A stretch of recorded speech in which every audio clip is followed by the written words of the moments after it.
Hey friends, I'm here with another video for you.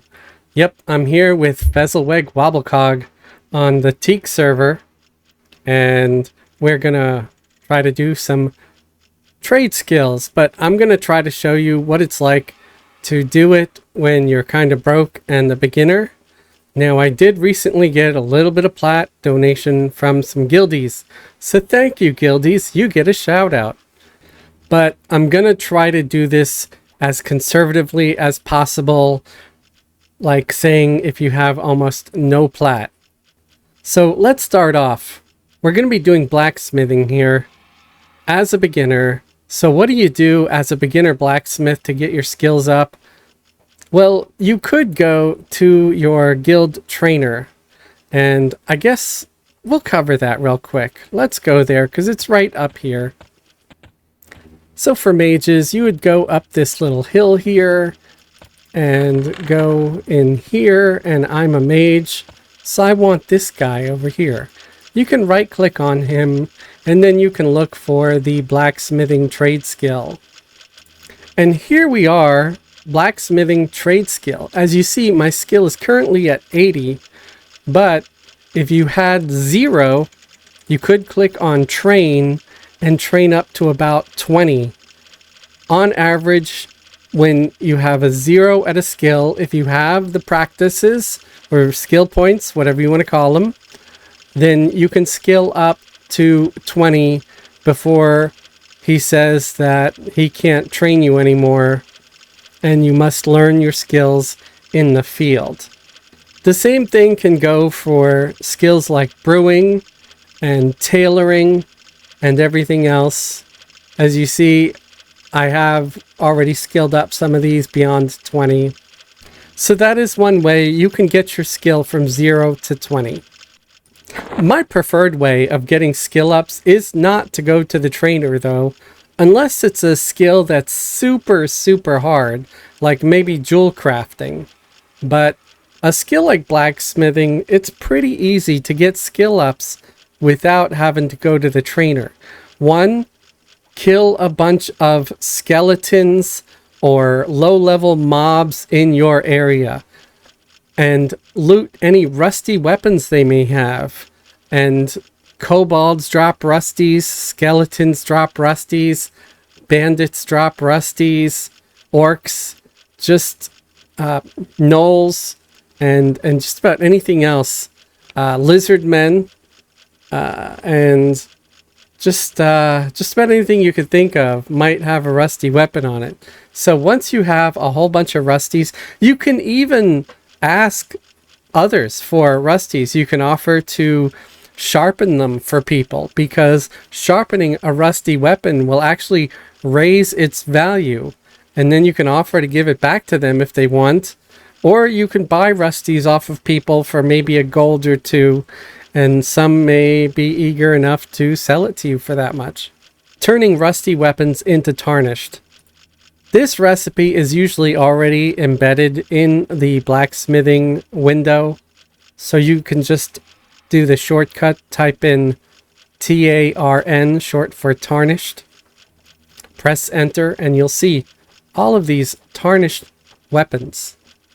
And you'll see here, it'll get your skill up to 18 if it's a dagger, and up to 26 if it's a two-handed battle axe. So let's start low. And I would suggest, if you are making tarnished weapons to skill up, that you start off with your lowest trivial weapons first, and then build your way up. So you see here, what do I need to make a tarnished dagger? I need a rusty dagger and sharpening stone. I have plenty of sharpening stones. Sharpening stones are relatively cheap. Yeah, they are cheap and they stack. So you can buy stacks of them without breaking the bank. You can also put sharpening stones in your personal depot, which I actually have some in my depot. And you'll see now, I had 500, now I have 782. I might have gone a little overboard on buying sharpening stones, but I feel like I'm going to use every last one of them. You can select make all if you have more than one dagger. and click combine. The good thing about making rusties into tarnished weapons is that you do not lose the tarnished weapon if you fail. It's just still rusty.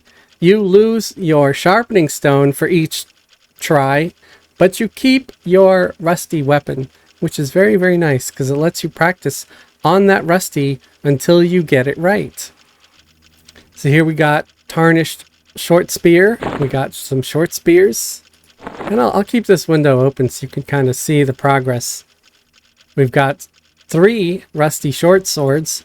So let's combine those. I've got a couple of boxes here, some large boxes that I bought from the Daybreak store. So we are just going to go through all of this and try to turn all these rusties into tarnished weapons. Hang on a second. I want to show you something too. Here is the stats of a tarnished longsword. Here is the stats of a rusty longsword. Notice a difference? The base damage stays the same, but the delay goes down. That means using a tarnished weapon is better. It's a faster weapon. So you see here the ratio for the rusty is 0.143, whereas the ratio on the tarnished is 0.152. The higher the number on ratio, the better the weapon. The more damage you'll do in the shorter amount of time. To keep this short, I'm just going to fly right through this. I'm not going to narrate the whole time. But once all of my rusties are turned into tarnished weapons, I will go to the next step. And if my skill was at 1 or 0, you would see me getting skill ups from this. With this many rusty weapons that I had, I could very well have gone from like 0 or 1 to 18 or 20. But if you don't skill up very fast, don't get discouraged. Keep at it because it takes longer for some folks. I think we got all of our rusties turned into tarnished weapons. What now? Well, you could sell them because a tarnished weapon has a little more value where you would get some money, or you can go to the next step and melt them down.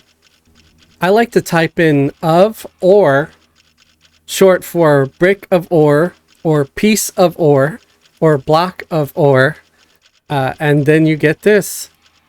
You get the tarnished weapons, right? And a water flask. Combining any tarnished weapon, or we'll say most tarnished weapons, because there's an exception, 1 or 2 exceptions.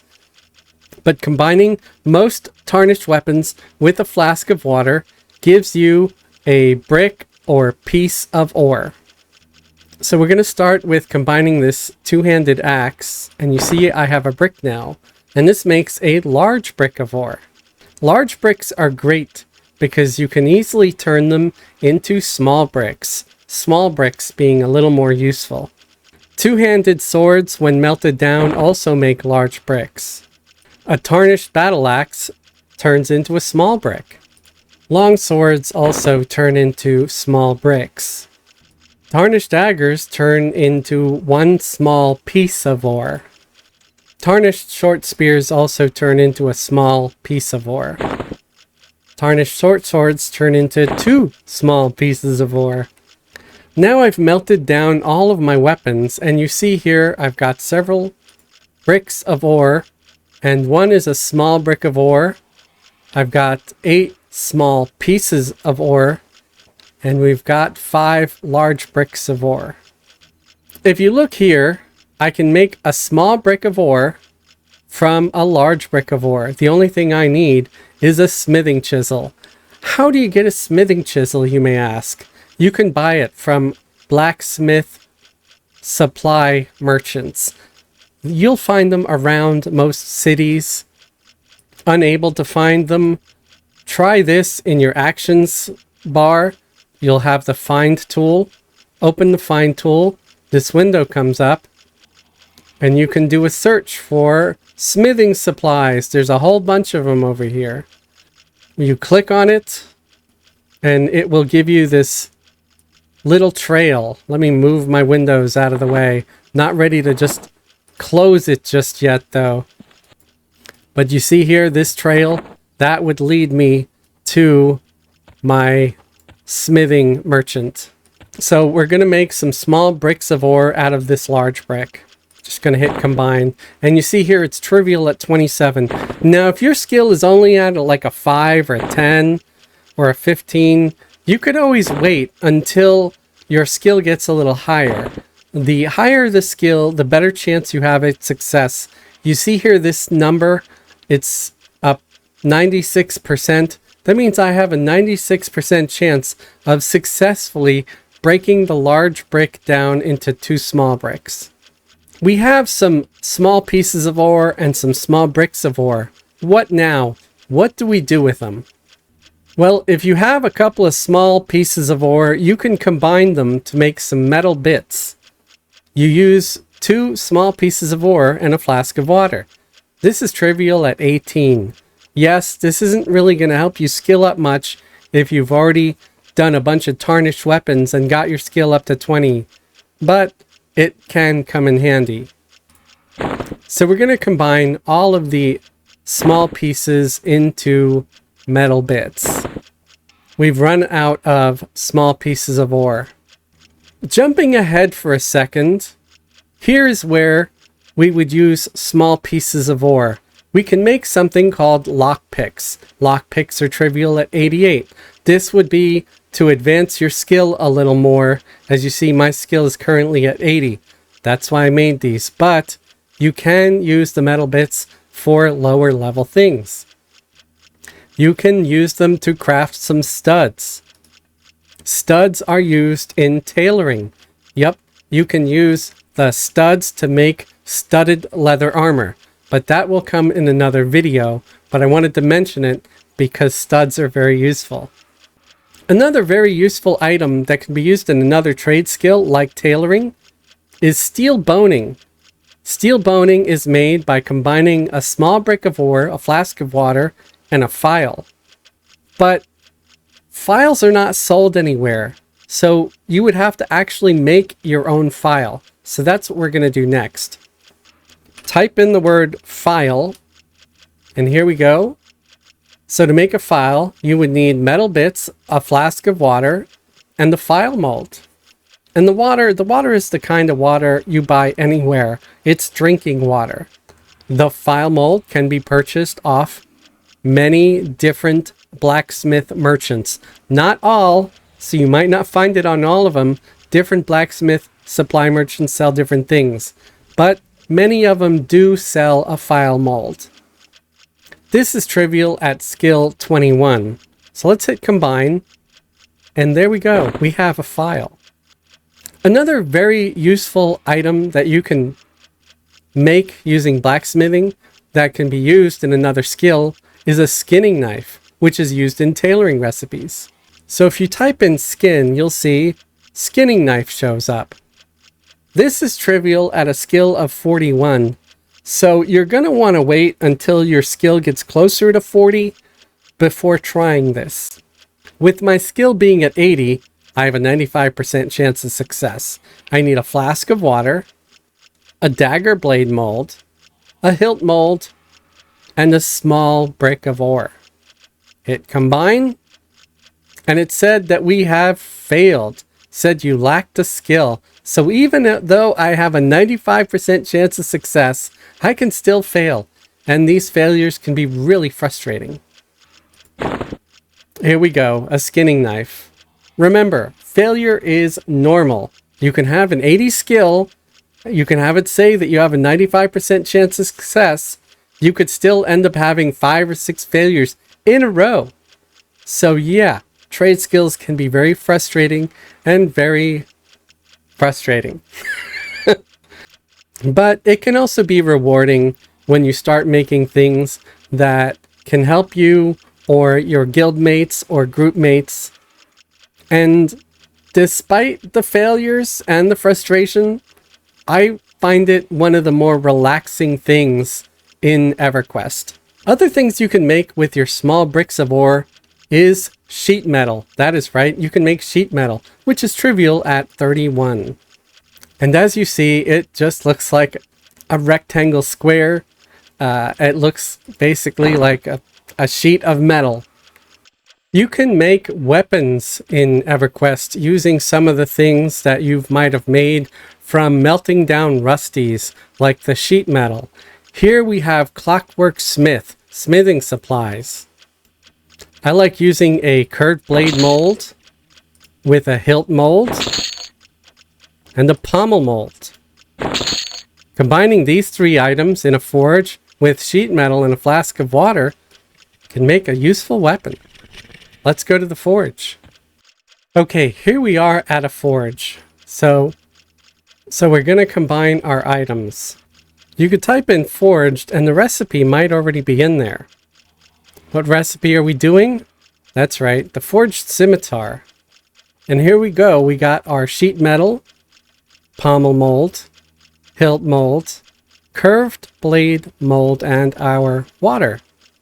You'll see you have to have a skill of 68 to successfully do this. So it's green. I'm not going to get any more experience from it or skill ups.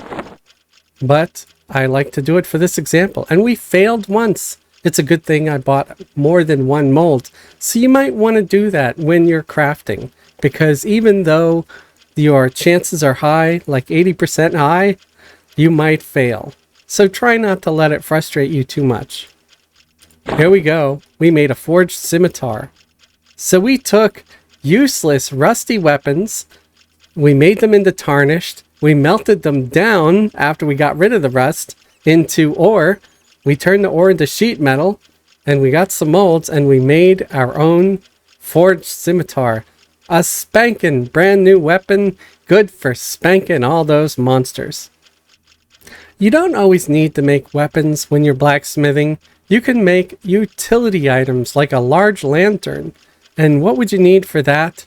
You would need a lantern casing mold, a flask of water, metal bits, and a bottle. A bottle is usually purchased from brewing supply merchants. And the lantern casing mold is usually bought from blacksmith merchants.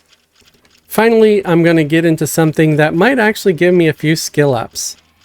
I still have 12 metal bits, and I do have 11 lockpick molds. These are purchased in the city of Freeport, so I had them parceled over to me for this example. I didn't buy too many because I'm at 80. I can get up to 88 with some luck. Will I get up to 88? I highly doubt it. I'll probably need another 20 molds, but we're going to work with what we have. So you can hit make all if you're just looking to skill up and make everything you have. And hit combine. Look, we went up to 81 now. And that could be the only skill up we get the whole time. No, we got lucky. We got to 82. 83. 84. Wow. This is a very, very lucky day. Don't use this as a metric because it is rare that I get 4 or 5 skill ups all at once, folks. So I think that's going to be it because we're out of molds. But we did get some. We were at 80. We're up to 84. So we got 4 skill ups. And we failed a few times. So you don't need this many lockpicks, obviously. Well, you see it says it could be used in trade skills, but it's not stackable. That means it can be used to make something else. I believe it's used to make mechanized lockpicks, but we're not going to do that today. We're not working on that skill, which is tinkering. So we're just going to sell these. That's right. Once you've completed something, you can sell it. And look, by selling it, I can get 8 gold for silver. But wait. I have a Stein here that can give me an extra 15 to charisma. Okay, so this is important too. Sometimes by getting a little bit more charisma, you can sell things for a little bit more money.